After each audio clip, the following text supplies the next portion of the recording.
தமிழ்நாட்டை விட கிராமம் அதிகம். அவங்க நடத்தாத 100 நாள் வேலைவாய்ப்பு திட்டத்தை அவன் நடத்திட்டு இருக்கா. என்ன கதை விட்டு சுத்துறாங்களா?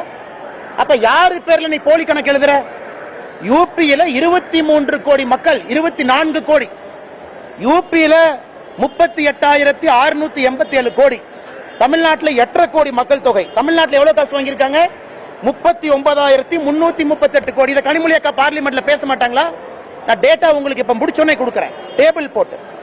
அது மட்டும் இல்லைங்கன்னா, தமிழ்நாட்டுக்கு கொடுத்திருக்கக்கூடிய 100 நாள் வேலைவாய்ப்பு திட்டத்தினுடைய நிதி என்பது மகாராஷ்டிரா, தெலங்கானா, சத்தீஸ்கர் 3 மாநிலத்தை சேர்த்துனாலும் தமிழ்நாட்டினுடைய நிதியை விட குறைவா வாங்கியிருக்கிறாங்க. என்ன நியாயம் இது?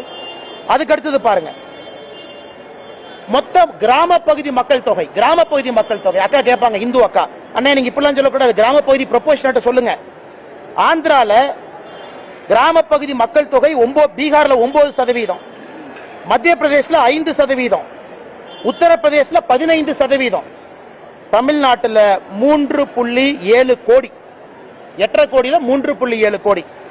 உத்தரப்பிரதேசல 23 கோடியில 15 கோடி கிராமப்புறம். 23 கோடி மக்கள் தொகையில 15 கோடி கிராமப்புறம், அவன் 38,000 கோடி. 8.5 கோடி மக்கள் தொகையில 3.7 கோடி கிராம மக்கள், ஆனா நான் 39. அப்ப இடையில எவனோ பணத்தை சாப்பிடுறான். Clear, data clear.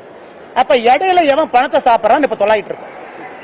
இடையில பணத்தை சாப்பிடறோம்னு தூக்கணும்.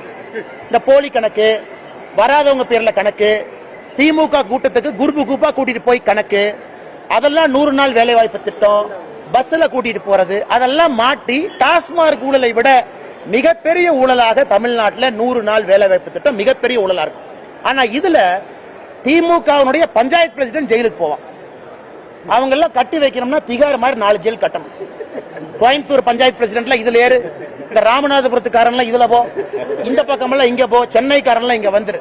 திமுகவுடைய பஞ்சாயத்து பிரசிடென்ட் எழுதின போலி கணக்கு டாஸ்மார்க் ஊழலை விட பல மடங்கு இந்த கணக்கு இருக்கும்.